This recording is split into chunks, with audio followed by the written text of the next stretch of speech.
Hello दोस्तों, स्वागत है आप सबका आपके अपने यूट्यूब चैनल पंख मोर में। जैसा कि आपने पिछली वीडियो में देखा कि हमने अपने यूट्यूब चैनल किस उद्देश्य से शुरू किया तथा इसका क्या सपना रहा है मेरा, जैसा मैंने इस यूट्यूब चैनल की शुरुआत की है।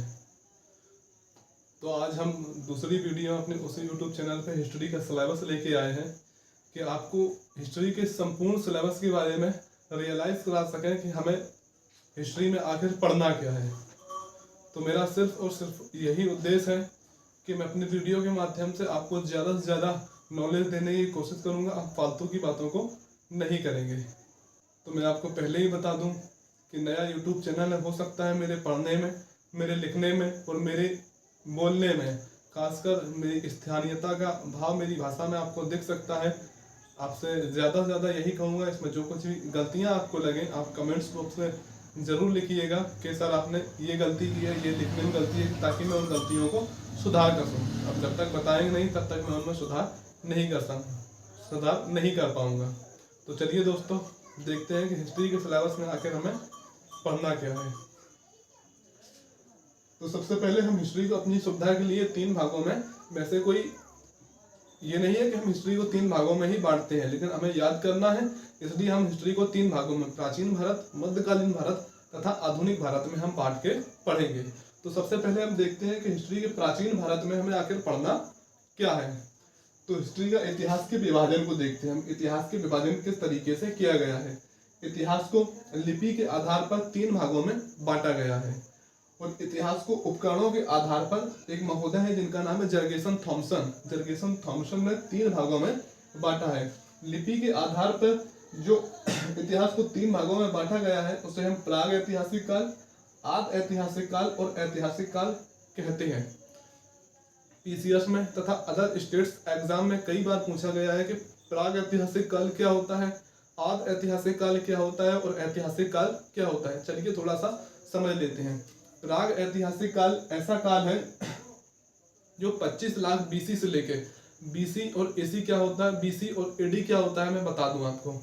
0 ईस्वी को ईसा मसीह के जन्म को हम 0 ईस्वी मान लेते हैं। इससे पहले होने वाली समस्त घटनाओं को हम ईस्वी पूर्व यानी कि बिफोर क्राइस्ट मानते हैं तथा इसके बाद होने वाली घटनाओं को एडी यानी कि एना डोमिनी ईस्वी कहते हैं हम। ये वही सेम उसी तरह है जो नंबर सिस्टम में हम धनात्मक पूर्णांक और ऋणात्मक पूर्णांक को रेखा को प्रदर्शित करके जैसे हम देखते हैं उसी तरह है। चलिए देखते हैं कि प्राग ऐतिहासिक काल क्या होता है। प्राग ऐतिहासिक काल 25 लाख बीसी से लेकर 4000 बीसी तक का काल, जिसमें मानव का किस तरीके से विकास हुआ, हम प्राग ऐतिहासिक काल कहते हैं। प्राग ऐतिहासिक काल वैसा टाइम पीरियड जिसमें पुरातात्विक साक्ष्य तो मिले हैं लेकिन साहित्यिक साक्ष्य नहीं मिले हैं और ना ही उन्हें पढ़ा गया है। प्राग ऐतिहासिक काल जिसमें पुरातात्विक साक्ष्य मिले हैं लेकिन लिपि के या साहित्यिक साक्ष्य नहीं मिले हैं, उसे हम प्राग ऐतिहासिक काल कहते हैं। अब अगला हम देखते हैं कि आद ऐतिहासिक काल क्या होता है। प्राग ऐतिहासिक काल में मेनली हम पाषाण काल को पढ़ते हैं। पाषाण काल में जानकारी हमें समस्त पत्थरों से होती है, कोई इसके लिखित साक्ष्य नहीं मिले हैं। आद ऐतिहासिक काल 2500 बीसी से लेकर 1750 बीसी तक का जो आद ऐतिहासिक काल 2500 बीसी से लेकर 600 बीसी तक आद ऐतिहासिक काल को हम पढ़ते हैं। आद ऐतिहासिक काल क्या होता है, वैसा काल जिसमें पुरातात्विक साक्ष्य तो मिले हैं साथ ही साहित्यिक साक्ष्य भी मिले हैं, उसे हम प्राग ऐतिहासिक काल कहते हैं। लेकिन उन साहित्यिक साक्ष्यों को हम अभी तक पढ़ नहीं पाए हैं, इसलिए इसमें हम सिंधु घाटी सभ्यता को हम पढ़ते हैं। सिंधु घाटी सभ्यता की जो लिपि है वो भाव चित्रात्मक लिपि है, जिसे हम जो लिपि मिली तो है लेकिन अभी तक इतिहासकार उसे डिकोड नहीं कर पाए हैं। आद ऐतिहासिक काल ऐसा काल जिसमें पुरातात्विक साक्ष्य मिले हैं, साहित्यिक साक्ष्य मिले हैं लेकिन उन साहित्यिक साक्ष्यों का अभी तक पढ़ा नहीं गया है। अब देखते हैं हम ऐतिहासिक काल। ऐतिहासिक काल 600 बीसी से लेकर अब तक का जो समस्त काल है उसे हम ऐतिहासिक काल कहते हैं तथा समस्त इतिहास को हम ऐतिहासिक काल में पढ़ते हैं। अब देखते हैं उपकरणों के आधार पर इतिहास को हमने कैसे बांटा है। उपकरणों के आधार पर जर्गेसन थॉमसन ने इतिहास को 3 भागों में बांटा है। पहला पाषाण काल, दूसरा धातु काल या कांस्य युग, तीसरा लौह युग। अब पाषाण काल जो कि काफी लंबा टाइम पीरियड रहा है, 25 लाख बीसी से लेकर 10,000 बीसी के बीच में पाषाण काल रहा है। और मानव जीवन, इसी बीच मानव के जीवन में धीरे धीरे, जैसे मानव पूरा पाषाण काल में एक प्राकृतिक मानव था, घुमक्कड़ मानव था, और धीरे धीरे मानव के रहन सहन तथा वेशभूषा में उसकी आकृतियां परिवर्तन होता है। उन्हीं आधारों को हम पाषाण काल को 3 भागों में बांटते हैं, पुरा पाषाण काल, मध्य पाषाण काल और नव पाषाण काल। पुरा पाषाण भी काफी लंबा टाइम पीरियड है। इसमें होने वाले पत्थरों, मानव द्वारा उपयोग किए जाने वाले पत्थरों में होने वाले परिवर्तन के आधार पर हम पाषाण काल को 3 भागों में, यानी कि जो पुरा पाषाण काल है, पुरा पाषाण काल को हम 3 भागों में बांट के पढ़ते हैं, पूर्व पुरा पाषाण काल, मध्य पुरा पाषाण काल और उच्च पुरा पाषाण काल। अब हम आते हैं, इसी बीच हम पुरा पाषाण काल देखा हमने, मध्य पाषाण काल देखा और नव पाषाण काल पढ़ेंगे। इसी के बाद में हम एक काल आता है ताम्र पाषाण काल। सिंधु घाटी सभ्यता से पहले जो काल रहता है जब तांबे की खोज हुई, सबसे पहले मानव द्वारा यूज की जाने वाली, जो उपयोग किए जाने वाली जो धातु थी वो थी तांबा। इसके बाद में मानव ने सिंधु घाटी सभ्यता में कांसे की खोज हुई तथा कांसे को एक मिश्र धातु के रूप में उपयोग करना शुरू। जब कॉपर में हम टिन को मिला देते हैं तब कांसा बनता है। इसी में आप देखते हैं प्राग ऐतिहासिक काल। प्राग ऐतिहासिक काल 25 लाख बीसी से लेकर 4000 बीसी तक हम पढ़ेंगे। सिंधु घाटी सभ्यता का उद्भव कैसे हुआ, सिंधु घाटी सभ्यता का पतन कैसे हुआ, ये सभी हम देखेंगे। सिंधु घाटी सभ्यता को हम 2500 बीसी से लेकर 1750 बीसी के बीच हम सिंधु घाटी सभ्यता को पढ़ते हैं। इसके बाद में वैदिक सभ्यता को हम ऋग्वैदिक काल तथा उत्तर वैदिक काल में लोहे के ऋग्वैदिक काल की जानकारी हमें ऋग्वेद से तथा उत्तर वैदिक काल की जानकारी हमें यजुर्वेद, अथर्ववेद तथा सामवेद से होती है। वहीं जहाँ ऋग्वेद में मनुष्य द्वारा, यानी कि जो मनुष्य को जीविकोपार्जन का जो साधन था वो पशुपालन था, वहीं उत्तर वैदिक काल में 1000 ईस्वी के आसपास जब लोहे की खोज होती है तो मनुष्य का संपूर्ण जीवन लोहे की खोज होने से परिवर्तित हो जाता है। जहाँ एक और ऋग्वैदिक काल में मानव पशुपालन पर पूर्णतः निर्भर था, वहीं उत्तर वैदिक काल में मानव कृषि पर निर्भर होना शुरू हो जाता है। इसके बाद में प्राग ऐतिहासिक वैदिक सभ्यता को हम 1500 बीसी से लेकर 600 बीसी तक पढ़ते हैं। इसमें ऋग्वैदिक काल को 1500 बीसी से 1000 बीसी तक, उत्तर वैदिक काल को 1000 बीसी से 600 बीसी तक पढ़ते हैं। 600 बीसी तक हम आ चुके हैं। अब दोबारा से देखिए, हो सकता है यहाँ पे आपको कंफ्यूजन हो, दोबारा फिर बताते थे। इतिहास का विभाजन हम 2 तरीके से करते हैं, लिपि के आधार पर, उपकरणों के आधार पर। लिपि के आधार पर प्राग ऐतिहासिक काल, आद ऐतिहासिक काल और ऐतिहासिक काल। उपकरणों के आधार पर पाषाण काल, कांस्य युग और लौह युग। पाषाण काल में ही हम पुरा पाषाण काल, मध्य पाषाण काल और नव पाषाण काल तथा ताम्र पाषाण काल पढ़ते हैं। पुरा पाषाण काल में होने वाले पत्थरों की आकृति के आधार पर हम इसे 3 भागों में बांटते हैं, पूर्व पुरा पाषाण काल, मध्य पुरा पाषाण काल और उच्च पुरा पाषाण काल। इसके बाद में हमने देखा कि टाइम पीरियड के हिसाब से हम कैसे चल रहे हैं। प्राग ऐतिहासिक काल 25 लाख बीसी से 4000 बीसी, सिंधु घाटी सभ्यता 2500 बीसी से 1750 बीसी, वैदिक सभ्यता जो कि 1500 बीसी से लेकर 600 बीसी तक। इसके बाद देखते हैं हम 620। इसी बीच भारत में 16 महाजनपदों का उदय होता है, यानी कई जनपद मिलके 16 महाजनपदों, संपूर्ण भारत में 16 महाजनपदों का उद्भव होता है।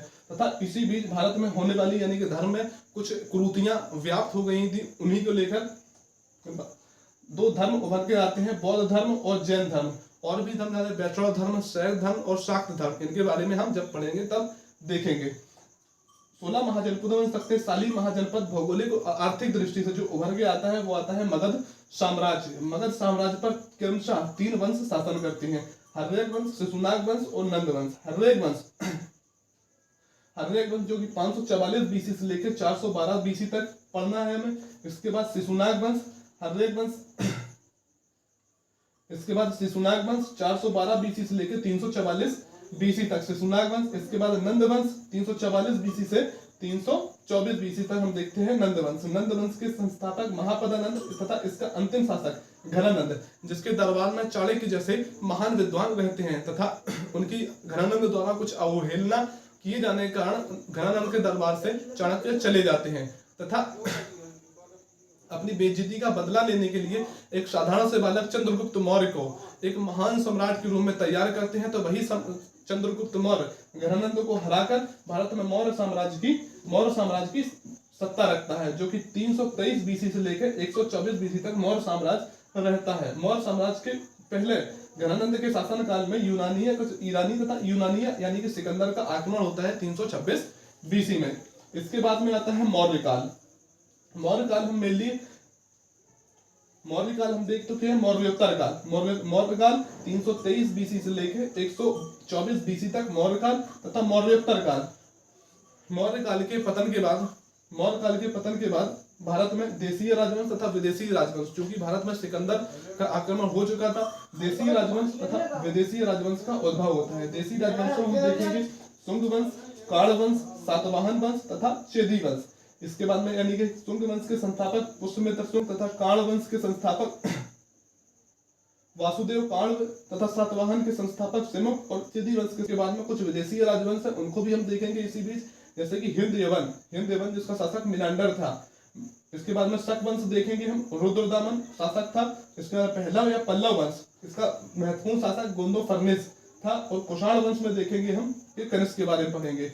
इसी बीच देशीय राजवंश तथा विदेशी राजवंश हम यहाँ पे पढ़ेंगे। मैंने ये इसलिए लिखा है ताकि आप एक बार नजर अपनी देख सके कि हमें कहाँ पे किन चीजों को पढ़ना है, ताकि आपके माइंड में इस वीडियो को एक बार दो बार देखिए और आपको हिस्ट्री में समझ में आएगा हमें कहाँ पे क्या को पढ़ना है, कौन कौन से शासक है। मैंने नाम इसलिए लिखा है ताकि आप रिकॉल कर पाए, देख पाए कि हाँ इस शासक को हमें यहाँ पे पढ़ना है।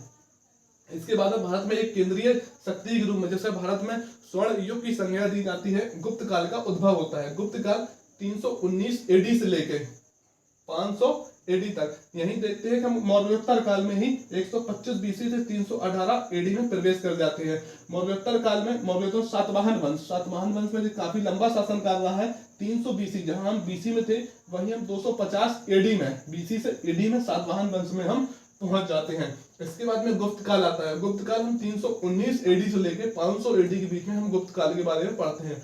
गुप्त काल में कई शासक आए जिनका क्रम से यूपीपीसीएस में अदर स्टेट एग्जाम में पूछता है क्रम से कि कौन कौन से शासक आए हैं। तो हम देखते हैं, मैंने छोटी सी ट्रिक लिखी है। SC Kumar Singh Vishnu, SC Kumar Singh Vishnu. संस्थापक गुप्त साम्राज्य के श्रीगुप्त। इसके बाद में आते हैं चंद्रगुप्त प्रथम, इसके बाद में समुद्रगुप्त, चंद्रगुप्त द्वितीय, विक्रमादित्य, कुमारगुप्त, स्कंदगुप्त और अंतिम शासक विष्णुगुप्त। स्कंदगुप्त का संपूर्ण शासन, इसी बीच हुड़ों का आक्रमण होता है तथा कहा जाता है कि स्कंदगुप्त का संपूर्ण शासन यानी कि पूरा जीवन हुड़ों से आक्रमण को ही अपने साम्राज्य को बचाने में निकल गया। इसके बाद में गुप्तोत्तर काल आता है जो कि 500 एडी से लेकर 700 एडी के बीच में हम गुप्तोत्तर काल को पढ़ते हैं। पल्लवी के मैत्रक, मालवा के यशोवर्मन, पंजाब के हूण, मालवा और मगध के उत्तरगुप्त, कन्नौज का मोखरी वंश तथा थानेश्वर का पुष्पभूति वंश या वर्धन वंश, जिसमें हम हर्षवर्धन के बारे में पढ़ते हैं। इसके बाद में वकाटक वंश के बारे में हम यहाँ पे गुप्तोत्तर काल में जो 500 एडी से लेकर 700 एडी के बीच में हम पढ़ेंगे। इसके बाद में कुछ यहीं पर 700 से लेकर 1200 ईस्वी की 700 से 1200 एडी में कुछ राजपूत वंश उभर के सामने आते हैं, जिनको हम देखते हैं जैसे गुर्जर प्रतिहार वंश, चौहान वंश, कन्नौज के गढ़वाल वंश जो कि राजा जयचंद तथा 1194 में जयचंद और मोहम्मद गौरी के बीच में चंदावर का इटावा के पास में चंदावर का युद्ध होता है, जिसमें मोहम्मद गौरी चंदावर को यानी कि जयचंद को पराजित करता है। इसके बाद में चंदेल वंश जो कि बुंदेलखंड तथा मध्य प्रदेश की एरिया में चंदेल वंश, मालवा के परमार वंश जिनमें राजा भोज के बारे में हम देखेंगे, गुजरात के सोलंकी वंश या चालुक्य वंश, कलचुरे के चेदिया राजवंश के बारे में और सिसोदिया वंश के हम राजपूत वंश में देखेंगे। 700-1200 के बीच हम राजपूत वंश को हम देखेंगे। इसके बाद में दक्षिण भारत का इतिहास, जिस टाइम पीरियड में उत्तर भारत में इन राजवंशों का उदय हो रहा था तथा ये राजा शासन कर रहे थे, उसी समय दक्षिण भारत में विभिन्न राजवंशों का उदय हुआ, जिनको हम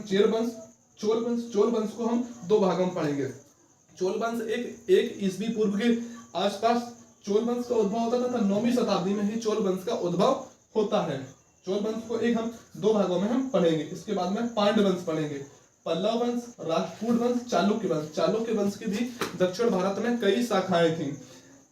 कल्याणी के चालुक्य, बातापी या बादामी के चालुक्य या बैगी के चालुक्य, इन सभी के बारे में हम पढ़ेंगे। इसके बाद में यादव वंश, होयसल वंश, कदम वंश, गंग वंश और काकतीय वंश। दक्षिण भारत के इतिहास में हम इन वंशों के बारे में पढ़ेंगे। सीमावर्ती भी कुछ राजवंश थे, मैंने मेनली लिख दिया है पाल वंश और सेन वंश। इसी तरह हमने प्राचीन भारत के संपूर्ण सिलेबस को देखा, एक बार रिकॉल कर लीजिए ताकि कंफ्यूजन आपकी दूर हो जाए। इतिहास के विभाजन को देखा हमने, प्राग ऐतिहासिक काल, आदि ऐतिहासिक काल और ऐतिहासिक काल। उपकरणों के आधार पर पाषाण काल, कांस्य युग और लौह युग देखा। प्राग ऐतिहासिक काल 25 लाख बीसी से 4000 बीसी। सिंधु घाटी सभ्यता 2500 बीसी से 1750 बीसी। इसके बाद वैदिक सभ्यता को हम पढ़ते हैं 1500 बीसी से 600 बीसी। 16 महाजनपदों का उदय होता है। कुछ धर्म पढ़ने हैं। मगध साम्राज्य के 3 राजवंशों का शासन होता है। इसके बाद में मौर्य साम्राज्य जो कि 323 से 124 बीसी तक रहता है। मौर्योत्तर काल देखते हैं हम 125 बीसी से 318 एडी तक, 318 एडी तक। यहीं पे मौर्योत्तर काल में हम बीसी से एडी में प्रवेश कर जाते हैं। कुछ राजवंशों को देसी राजवंश तथा विदेशी राजवंशों को देखते हैं। यहीं पे गुप्त काल पढ़ते हैं और गुप्तोत्तर काल देखते हैं। यहीं पे कुछ राजपूत वंश भी देखते हैं जो 700 से 1200 एडी के बीच। यहीं दक्षिण भारत में कुछ राजवंशों का उदय होता है, जैसे कि जो हमने चेल वंश, चोल वंश, पांड्य वंश देखे, चालुक्य वंश, कल्याणी चालुक्य, वैदिक चालुक्य, वैदिक चालुक्य, वातापिक चालुक्य देखे। कुछ सीमावर्ती राजवंश के बारे में हम प्राचीन भारत में पढ़ेंगे। मध्यकालीन भारत में सबसे पहले इस्लाम का उदय 712 एडी में। अरबों का आक्रमण मोहम्मद बिन कासिम के नेतृत्व से मोहम्मद बिन कासिम अल हज्जाज के कहने में भारत में पहला सिंध पर सफल आक्रमण 712 एडी में करता है। पूर्व मध्यकाल तथा मध्यकाल को हम मध्यकाल को 2 भागों में बांट के पढ़ते हैं, पूर्व मध्यकाल और मध्यकाल। पूर्व मध्यकाल जो कि 1000 एडी से 1206 एडी के बीच पूर्व मध्यकाल हो। इसी बीच कुछ तुर्की आक्रमण होते हैं, जैसे महमूद गजनबी का 1000 से 1027 के बीच महमूद गजनबी के आक्रमण होते हैं। इसके बाद मोहम्मद गौरी 1175 से लेकर 1194 एडी के बीच हम मोहम्मद गौरी के बारे में पढ़ते हैं। महमूद गजनबी तथा मोहम्मद गौरी के बीच अंतर सिर्फ यही है कि महमूद गजनबी का सिर्फ और सिर्फ उद्देश्य भारत से धर्म लूटना तथा इस्लाम धर्म का प्रचार करना था। वहीं मोहम्मद गौरी के उद्देश्य की अगर हम बात करें तो मोहम्मद गौरी का उद्देश्य भारत में एक स्थायी सत्ता की स्थापना करना तथा भारत में इस्लाम धर्म का प्रचार करना मोहम्मद गौरी का।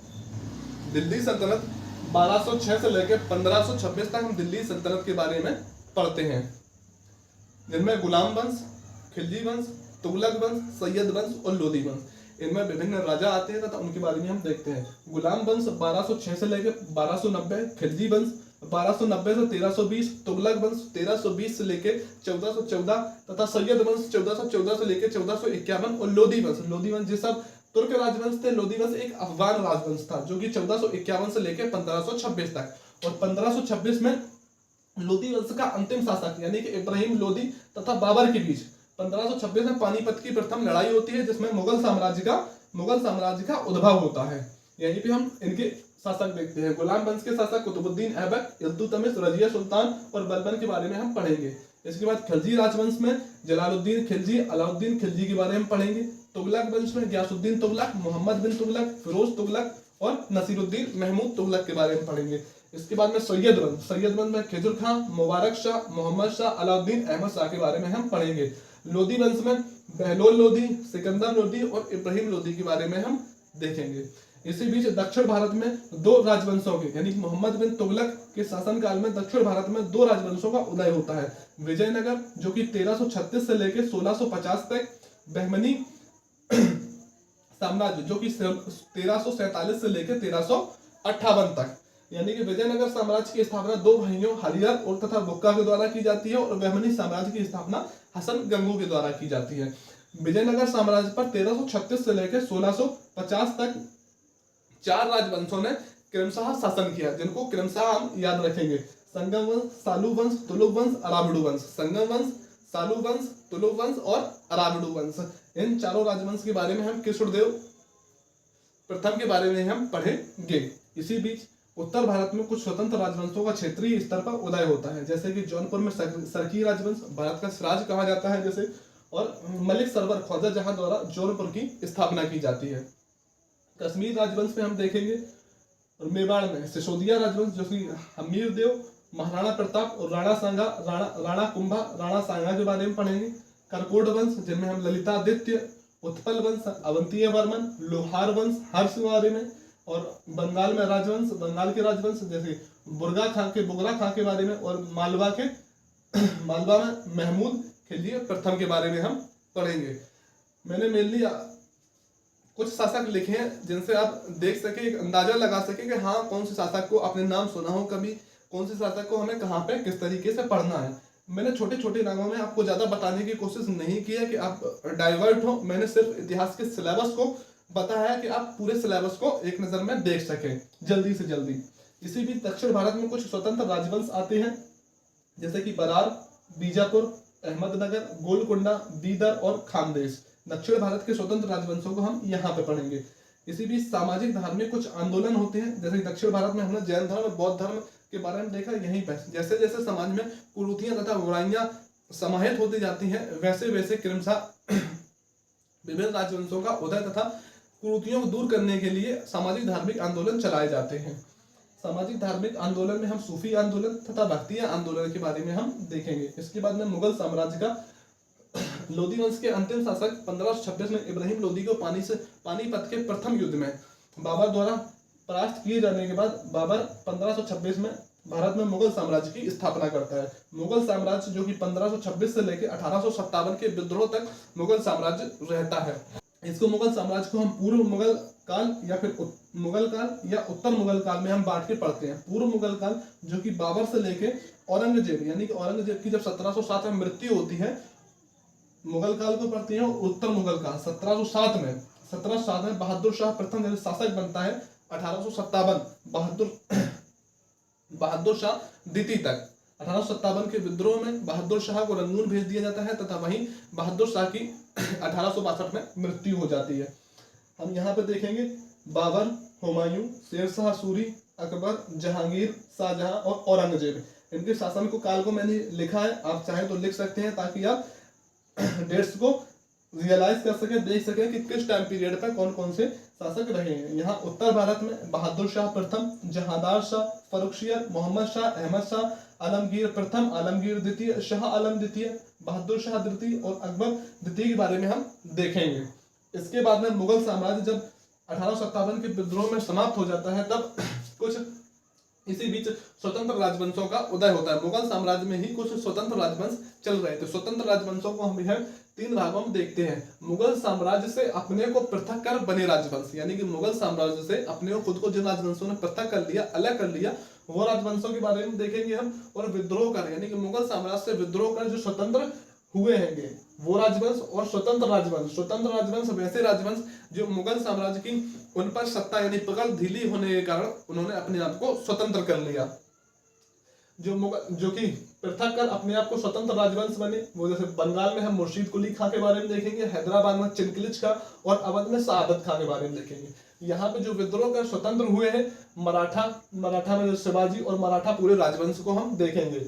इस पंजाब में सिख संप्रदाय को भी पढ़ेंगे और रणजीत सिंह के बारे में हम देखेंगे, कौन कौन सी संधियां हुई, सब संधियों के बारे में हम देखेंगे। इसी बीच दिल्ली तथा हरियाणा वाले क्षेत्र में कुछ जाट भी रहते थे, उनके बारे में हम देखेंगे। स्वतंत्र राजवंश जो कि मुगलों की उन पर पकड़ ढीली होने के कारण उन्होंने खुद को स्वतंत्र कर लिया, जैसे कि मैसूर, मालवा, राजपूत, रुहेलखंड, केरल, बुंदेलखंड, फर्रुखाबाद और जम्मू कश्मीर। अब मैसूर में जैसे कि हैदर अली और टीपू सुल्तान के बारे में हम देखेंगे।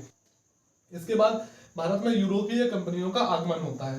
भारत में यूरोपीय कंपनियों का आगमन किस तरीके से होता है तथा क्रमशः कौन कौन सी यूरोपीय कंपनियां भारत में आती हैं उनके बारे में हम देखेंगे। पुर्तगाली जो कि 1498 में भारत में आते हैं, डच 1595 में भारत में आते हैं, अंग्रेज 1600 में, डेनिश 1616 और फ्रांसीसी 1664 में भारत में आते हैं। इसके बाद में बंगाल के नवाब और अंग्रेज। बंगाल के नवाबों में हम जैसे कि मुर्शीद कुली खां। इसी बीच भारत में प्लासी का युद्ध 1757 होता है, बक्सर का युद्ध 1764 होता है। इसी बीच बोरिंग हेस्टिंग्स की घेरे की नीति, बेलेजली की सहायक संधि और डलहौजी की हड़प नीति भी हम देखेंगे तथा भारत में ब्रिटिश उपनिवेश के विभिन्न चरण देखेंगे।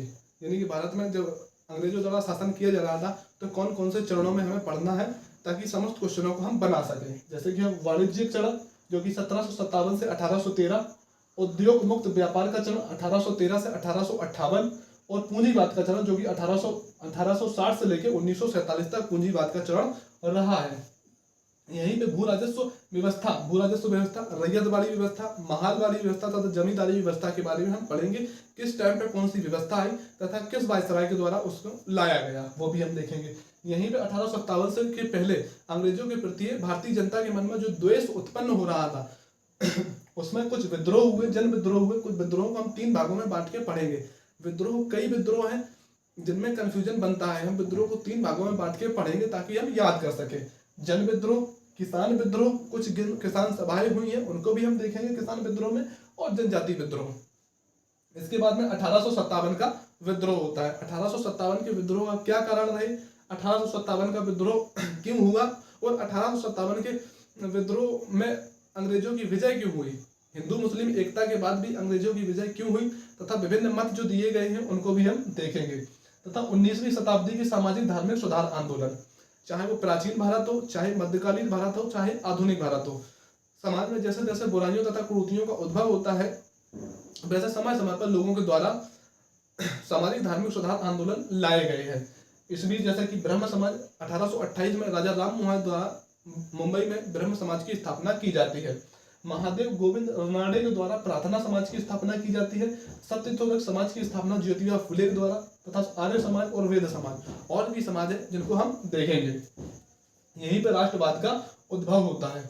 1885 में भारतीय राष्ट्रीय कांग्रेस की यानी 28 दिसंबर 1885 को A.O. ह्यूम के द्वारा, एक अंग्रेज के द्वारा 1885 में भारतीय राष्ट्रीय कांग्रेस की स्थापना की जाती है। जब जो वायसराय थे लॉर्ड डफरिन के शासनकाल में भारतीय राष्ट्रीय कांग्रेस की स्थापना की जाती है। और राष्ट्रवाद में हम जैसे कि उदारवादी चरण जो कि 1885 से 1905, उग्रवादी चरण 1905 से 1919 और एक गांधीवादी चरण जो 1919 से 1947 तक।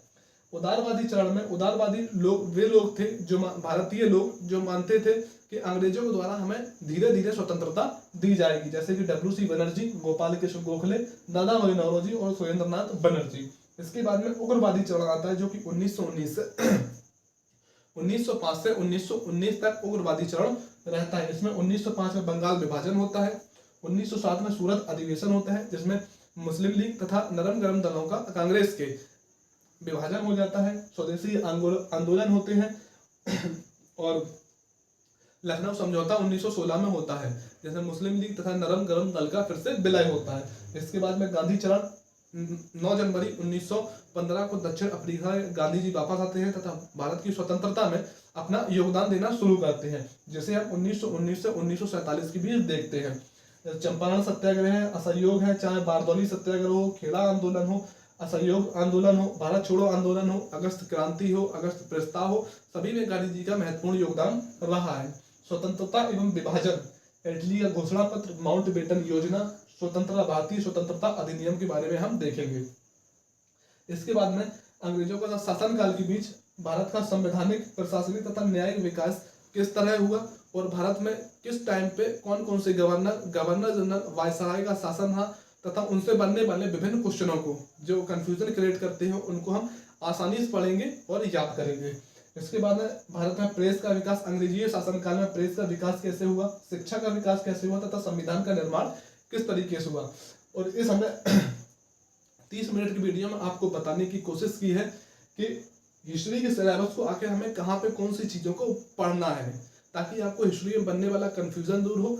इस वीडियो को 1 से 2 बार जरूर देखिएगा और नोट्स बनाइएगा कि हिस्ट्री में आखिर हमें पढ़ना क्या है। अगली वीडियो में हम संपूर्ण पाषाण काल को पढ़ेंगे, ना केवल पढ़ेंगे बल्कि याद करेंगे हम इसी क्लास में ही, और कुछ संपूर्ण क्वेश्चनों को हम बनाने की कोशिश करेंगे एक लंबे समय तक याद, ताकि हमें रह सके। जहाँ पर ट्रिक्स लगेंगी वहां पे हम ट्रिक्स लगाएंगे। आपसे उम्मीद करूंगा दोस्तों कि आप इस वीडियो को ढेर सारा प्यार देंगे और इसमें जो कुछ भी गलतियां हुई हैं उन गलतियों को आप कमेंट्स में लिखिएगा, ताकि मैं आने वाली हर वीडियो में अपनी उन गलतियों को देख सकूं और उन्हें सुधार कर सकूं। मेरी बोली में, मेरी भाषा में स्थानीयता का कुछ आपको भाव दिख सकता है। इसमें जो कुछ भी गलतियां आपको लगे और मैं सुधार करूंगा, अपनी बोली को भी सुधार करने की कोशिश करूंगा। जय हिंद दोस्तों, आपको ये वीडियो कैसा लगा कमेंट्स में बताइएगा और चैनल को सब्सक्राइब कीजिएगा। अपनी पढ़ाई को जारी रखिएगा। जय हिंद।